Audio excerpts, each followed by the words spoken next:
Welcome to the channel SRT Telugu Lectures. మనం ఈరోజు Python వీడియోస్లో పైథాన్ స్టేట్మెంట్స్ గురించి డిస్కస్ చేద్దాం.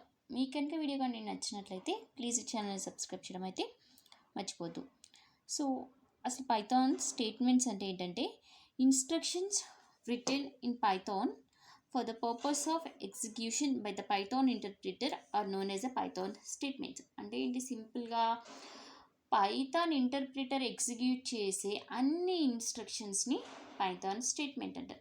సో ఏవేవి ఇన్స్ట్రక్షన్స్ అయితే పైథాన్ ఇంటర్ప్రిటర్తో ఎగ్జిక్యూట్ అవుతాయో పైథాన్ లాంగ్వేజ్లో ఉన్న రాసిన కోడ్ అవన్నీ పైథాన్ స్టేట్మెంట్స్ అంటారు. అంటే ఏంటి ఇప్పుడు పైథాన్ స్టేట్మెంట్ అంటే ఏంటి? పైథాన్ స్టేట్మెంట్ అంటే ఏంటంటే all executable instructions in a Python code are known as Python statements.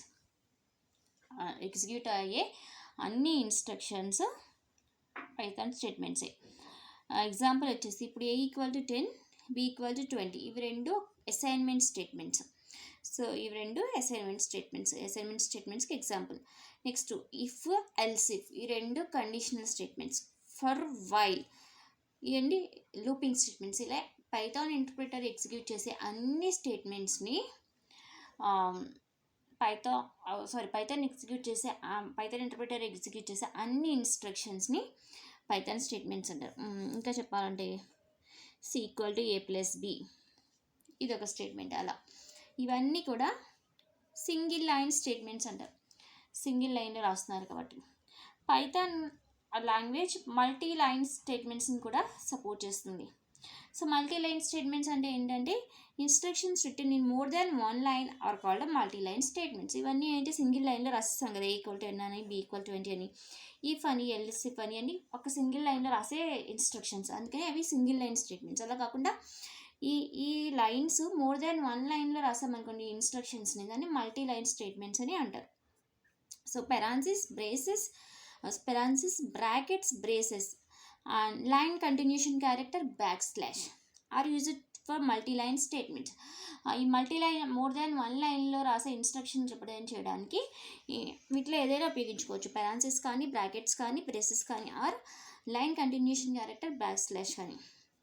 So ఇంకొకటి ఏంటంటే semicolon is used to write more than one statements in a single line. ఒకే లైన్లో ఒక్కదానికంటే ఎక్కువ స్టేట్మెంట్స్ రాయాలి అంటే ఒక్కొక్క దాన్ని సెమీకోలన్తో సపరేట్ చేయొచ్చు అనమాట. ఫర్ ఎగ్జాంపుల్ ఇక్కడ A=10 ఒక స్టేట్మెంట్, B=20 ఒక స్టేట్మెంట్, C=30 ఒక స్టేట్మెంట్. ఇవి 3 స్టేట్మెంట్స్ కదా. ఈ 3 స్టేట్మెంట్స్ని సింగిల్ లైన్లో రాయాలంటే సెమీకోలన్ యూజ్ చేసుకుని రాయాలి. A=10 B=20 C=30. ఇప్పుడు చూడండి, ఇది ఒక సింగిల్ లైన్లో ఉంది స్టేట్మెంట్. దీన్ని మల్టీ లైన్ స్టేట్మెంట్గా రాయాలి అంటే 3 లైన్స్ రాసాను చూడండి. 1 + 2 + 3 4 + 5 + 6 7 + 8 + 9. ఇక్కడ ఏం యూజ్ చేసుకున్నాము? పెరాన్సిస్ యూజ్ చేసుకున్నాం. ఈ ప్లేస్లో బ్రాకెట్స్ కానీ, బ్రేసెస్ కానీ ఏదైనా యూజ్ చేసుకోవచ్చు. అలాగే బ్యాక్స్లాష్ యూజ్ చేసేనే రాయొచ్చు.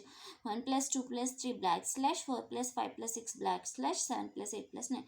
అంటే ఇది మల్టీ లైన్ స్టేట్మెంట్స్ అనమాట. మోర్ దాన్ వన్ లైన్స్లో ఇన్స్ట్రక్షన్స్ రాస్తే దాన్ని మల్టీ లైన్ స్టేట్మెంట్ అంటారు.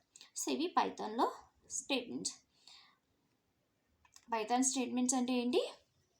పైథాన్ స్టేట్మెంట్స్ అంటే పైథాన్ ఇంటర్ప్రిటర్ ఎగ్జిక్యూట్ చేసే ఏ ఇన్స్ట్రక్షన్ అయినా సరే పైథాన్ స్టేట్మెంట్స్ అంటారు. అది 2 టైప్స్ ఉంటాయి, single line statements and multi line statements.